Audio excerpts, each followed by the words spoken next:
Hey guys, this is Tom Vaccaro with a review of the iPad 3. Now this is not the iPad 4 that Apple has recently announced. The reason why I'm actually reviewing this model is because it's a refurbished model.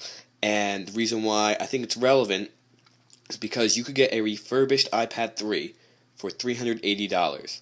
That's $50 more than the iPad mini. And it includes the Retina display, an A5X processor. It's just snappy, man. It just feels great, and it looks great.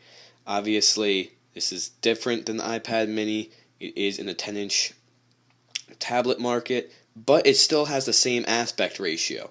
So all the apps on here also work with the iPad mini. You just have a lot more screen really to work with. Now, I personally love the iPad 3. It works great. It has fantastic looking apps. I don't want to show you my bank account, but it works and functions great. It looks crisp. It has great apps that utilize all of its space, such as Epicurious. You just pull up recipes if you want. Obviously, I'm just kind of sorting around right now, but you get the point. You could go on Safari, pull up whatever you want. Oh, see, I was already looking up recipes.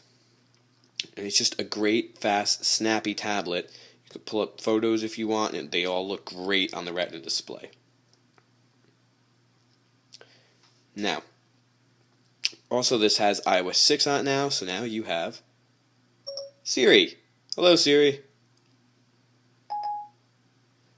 Yeah. Hi there, Tom. But the important part about the iPad 3 is that it is so cheap if it's refurbished, and you have so much more screen really to work with.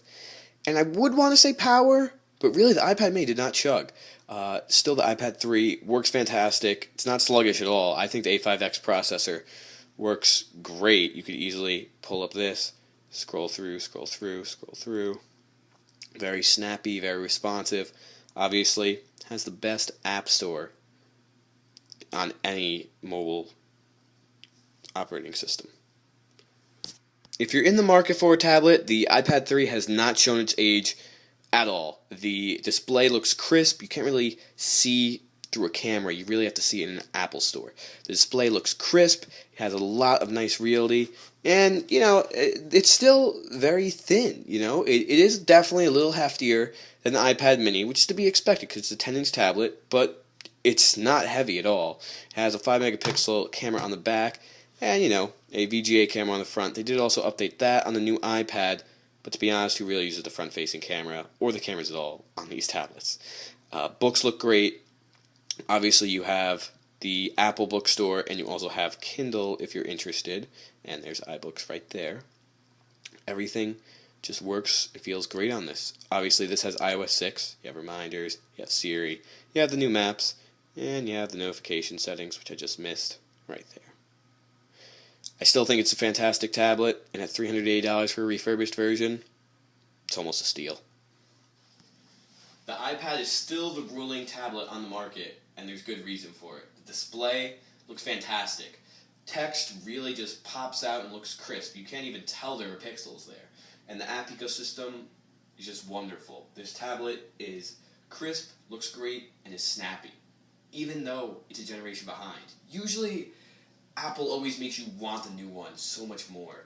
But the iPad 4 is only small updates, like a lightning connector on the bottom, and a slightly faster processor. Actually, I shouldn't say slightly. It is a lot faster, but really, when you're just using it casually, you can't tell. And that's what makes this refurbished model great. You can get it for $380, only $50 more than the iPad mini. And Apple's refurbished products are great. They have a much longer warranty. I believe it's 1 year. And if you don't like it, you could easily return it. Really, it's a fantastic deal on a still great product. The iPad 3 is still relevant in the market right now. And if you're in the market for a tablet, specifically a 10-inch one, there's no competition. The iPad 3 refurbished is probably your best deal for the best model out there. Thank you for watching, guys. This has been another review by Tom Vaccaro. If you are interested, please feel free to subscribe to my channel. Thank you.